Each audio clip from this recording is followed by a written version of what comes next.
What is up, Wisconsin DECA? Welcome back to another episode of the Competitive Excellence Series. My name is Sarah Bendorf. I'm the Hortonville DECA Chapter President and one of the District 4 Ambassadors for Leadership Council.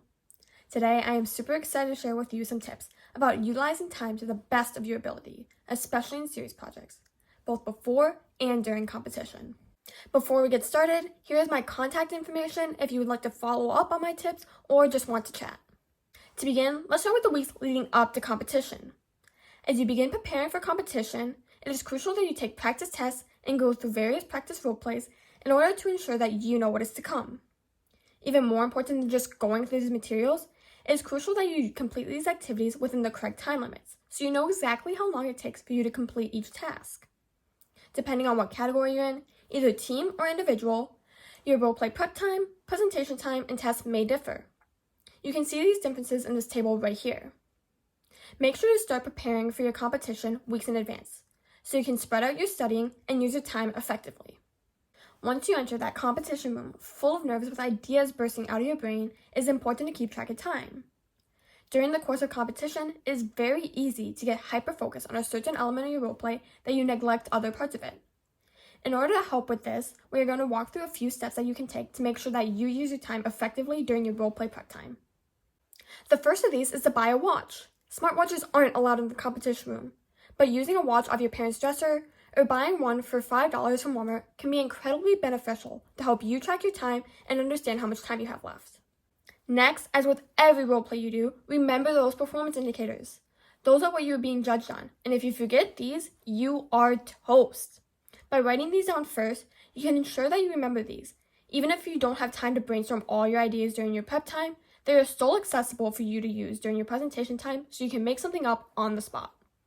Once you have your performance indicators written down and are ready to start digging into your scenario, make sure to read your prompt, or purpose of the meeting, first. These are super helpful so that you understand what you're looking for as you read through the rest of your scenario. While these are found usually at the bottom of the scenario, they are super helpful to read first, so you know what you're looking for. Once you have your prompt read, go ahead and start going through that scenario, marking down notes as you go. These are the strategies that work best for me, but everyone is a little different. That's why it's crucial to go through practice role plays in the weeks leading up to competition so you know what works best for you. Once you have your notes all written out and your prep time is over, it's time to face the judge. One way that I like to keep track of my time during my presentation to make sure I hit all my major points is by making an itinerary or a schedule for the meeting. During my prep time, I list out all my major points that I hope to hit during my meeting, including my introduction, my performance indicators, conclusions, and question time. That way I can share this with a judge. Not only is this a great visual, it is helpful so that you can keep on track during your presentation. Another thing to remember is your perception of time. During your roleplay prep time, it can seem like time is going by super fast, but once you're presenting, it can feel like you have infinity. Take your time while presenting, talking clearly, and pacing yourself. And don't forget to leave time at the end for your judge to ask questions. Not only do you work to make sure you manage your time as you go through your roleplay, you also have to manage your time as you go through your test. Everyone has 1 hour to complete 100 questions, meaning you have about 36 seconds for each question. Some questions let you breeze right through them, and others make you sit and think for a little bit.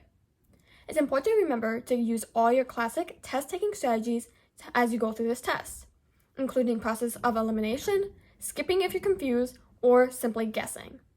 Again, it can be super helpful to get a DECA-approved watch, so you can track your time as you go through your test. Managing your time before and during competition can be difficult, but with these tips, you will be better able to cruise through your role plays and tests in order to get that DECA glass. Good luck, Wisconsin DECA, and I'll see you all up on that stage.